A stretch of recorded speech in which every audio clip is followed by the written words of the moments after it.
형들, 팔까 말까 고민하는 동안 월가 큰손들은 이미 2분기 포지션 다 잡아놨어. 에버코어는 S&P 6152면 올인한다고 했고, 펠로시는 전쟁 터지기 한 달 반 전에 이미 AI주를 쓸어 담았어. 자, 이번 영상에서 형들한테 월가가 정확히 뭘 샀는지, 그리고 이번 주 최후 통첩 시한 전에 형들 돈을 어떻게 지켜야 하는지 싹 다 정리해줄게. 형들, 지금 계좌 열어봐. 빨간불이지. 2월 28일 이란 전쟁 터지기 전까지만 해도 S&P 500은 연초 대비 플러스였어. 고작 플러스 0.48%였지만 그래도 플러스는 플러스잖아. 근데 전쟁 터지고 한 달 만에 마이너스 4%로 뒤집혔어.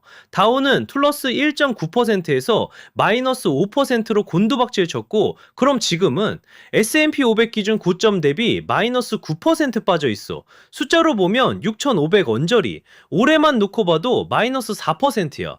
연초에 넣어둔 돈이 그대로 녹고 있다는 거지. 근데 진짜 무서운 건 지수가 아니라 공포지수야. 빅스라고 들어봤을 텐데 쉽게 말하면 시장이 얼마나 겁먹었는지를 숫자로 보여주는 거야. 평소에 15에서 24일을 왔다 갔다 하는 게 정상이거든. 그게 3월에 35를 찍었어. 평소에 2배, 시장 전체가 패닉이었다는 뜻이야. 숫자만 보면 감이 안 올 수도 있는데 체감으로 말해줄게. 모건 스탠리 보고서를 보면 러셀 3000 편입 종목 절반 이상이 약세장에 진입했어. 약세장이 뭐냐면 고점에서 20% 이상 빠진 거야. 미국 시장에 상장된 종목 절반이 그 상태라는 거지. 형들, 포트폴리오에도 분명 몇 개 있을 거야.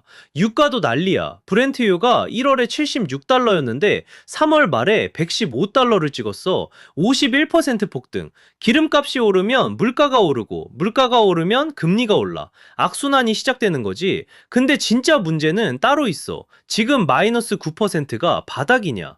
역사를 보면 걸프전 때 S&P가 마이너스 20% 빠졌고, 이라크전 때도 마이너스 14% 갔어. 우크라이나전은 마이너스 13%였고 지금 마이너스 9%면 역사적 전쟁 낙폭에 비하면 아직 얕은 거야. 더 빠질 수 있다는 얘기지. 근데 여기서 뒤집히는 게 있어. 형들이 계좌 들여다보면서 고민할 때 월가 큰손들은 완전 반대로 갔거든. 월가 주요 투자은행들이 찍은 S&P 500 연말 목표치 평균이 7,555야. 지금 S&P가 6,500 근처거든. 괴리가 플러스 16%. 이게 뭔 말이냐면 월가 전문가들은 여기서 16% 더 오른다는데 돈을 걸고 있다는 거야. 전쟁 나고 시장이 빠졌는데도 목표치를 안 내렸어. 근데 그냥 낙관한 게 아니야. 다 이유가 있거든. 에버코어 ISI의 줄리언 에마누엘, 이 사람이 뭐라고 했냐면 S&P 6150이면 완벽한 매수 기회라고 했어. 연말 목표는 7750, 지금보다 22% 위야. 더 미친 건 이 사람이 한 말이야. 우리는 하락을 두려워하는 게 아니라 기다리고 있다. 시장이 공포에 떨 때 이 사람은 더 빠지라고 기도하고 있었던 거지. 모건 스탠리도 비슷해. 시장 하락은 막바지 단계라고 진단했어. 호르무즈 긴장이 완화되면 소비재랑 금융이 강하게 반등한다는 거야. 다만 모건 스탠리가 짚은 진짜 리스크는 따로 있어. 유가가 아니라 금리야. 중앙은행이 매파로 돌아서는 게 진짜 위험하다고 경고했거든. 뱅크 오브 아메리카는 아예 종목을 찍어줬어. 2분기 핵심 픽으로 메타를 목표가 885달러에, 스포티파이를 목표가 750달러에 올려놨어. 펀더멘탈 확실한 대장주로 재편하라는 전략이야. 근데 기관만 움직인 게 아니야. 큰손 개인들도 이미 베팅을 끝냈어. 낸시 펠로시 1월 16일에 뭘 했냐면 비스트라 5천주, 템퍼스 AI 5천주, 콜옵션 행사하고 엔비디아, 아마존, 알파벳까지 쓸어 담았어. 1월 16일이면 전쟁 터지기 한 달 반 전이야. AI 인프라에 올인한 거지.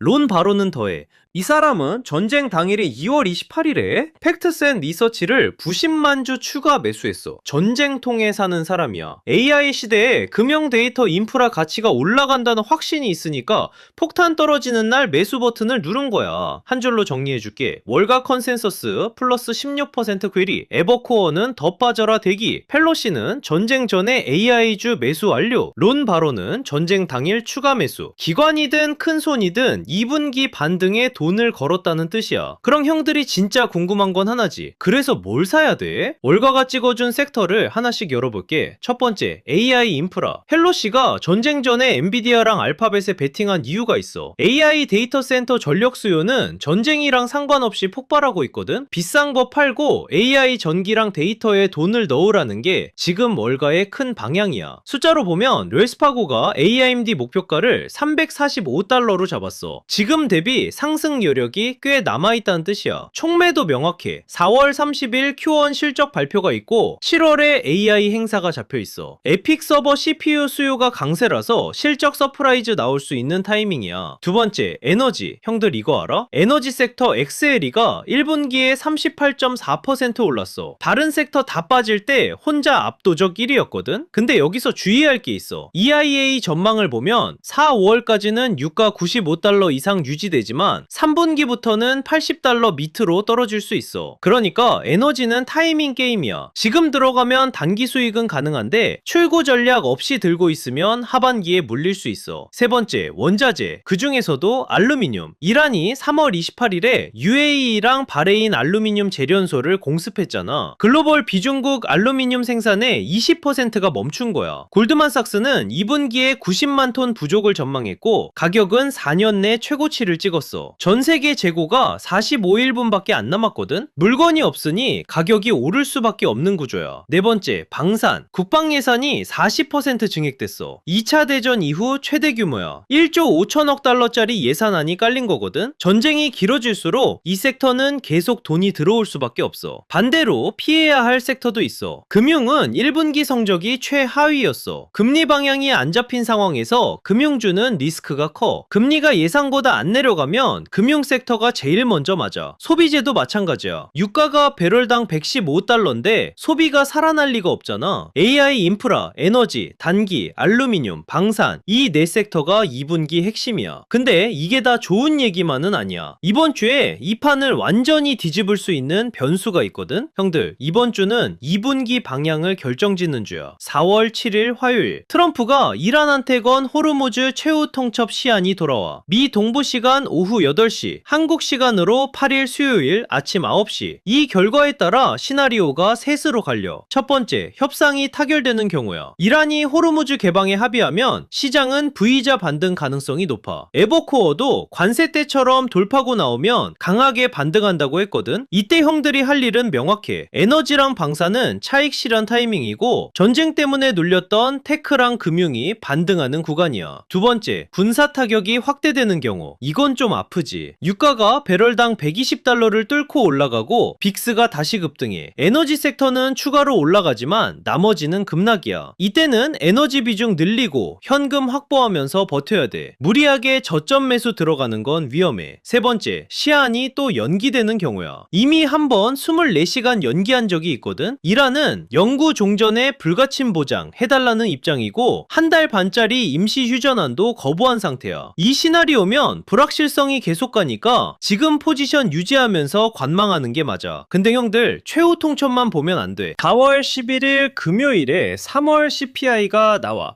전쟁 이후 유가 폭등 충격이 물가에 처음 반영되는 숫자가 이번 CPI야. 인플레 가속이 확인되면 연준이 금리 인하를 미룰 수밖에 없어. 아까 모건 스탠리가 진짜 적은 유가가 아닌 금리라고 했지. 여기서 연결 되는 거야. 지금 CM이 패드워치 보면 5월 동결 확률이 83%야. 시장은 아직 연내 한두 번 인하를 기대하고 있는데 CPI가 나쁘게 나오면 그 기대가 무너져. 금리 인상 얘기까지 나올 수 있어. 이건 시장 전체를 흔드는 변수야. 이번 주가 끝나면 답이 나와. 최후 통첩 결과로 전쟁의 방향이 나오고 CPI로 금리의 방향이 나오거든. 어떤 시나리오가 와도 형들은 이제 준비돼 있어. 형들, 마지막으로 한마디만 할게. 큰 손들은 공포 속에서 샀어. 형들은 이제 그 사람들이 뭘 샀는지, 왜 샀는지, 어떤 시나리오에서 어떻게 움직여야 하는지까지 다 알고 있어. 겁먹지 마. 준비된 사람한테 위기는 기회거든.